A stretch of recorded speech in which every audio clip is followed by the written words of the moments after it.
Properly winterizing your pool with our non-chlorinated closing kit will help protect your liner and pool over the winter. It will also provide the best chance to open the season with a crystal clear pool. You will run your pump and filter continuously throughout this process. The later you close and the earlier you open, the better chance of opening to a crystal clear pool. In this tutorial, we'll show you how to protect your pool against algae growth during the winter. Keep your pool and pump running during the entire process to ensure good water circulation. Let's get started.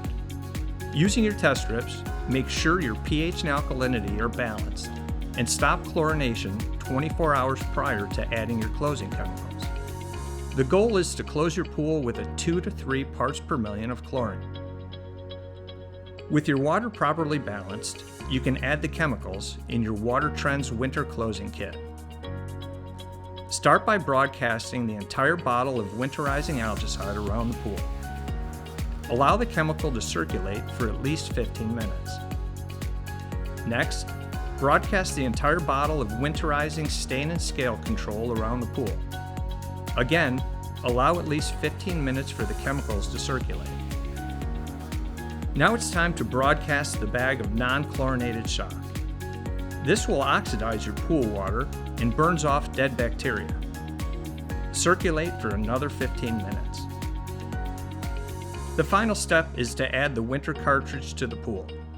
This is a time-released oxidated shock that releases non-chlorinated shock throughout the winter months. Punch out the 8 as indicated on the cartridge. Then place into the pool with the cap side facing down. Allow your filtration system to run for at least 1 hour to allow the chemicals to circulate throughout the entire pool. You are now ready to close and cover your pool for the winter. If you have any questions, please reach out to your nearest Great Escape team. We're always happy to help.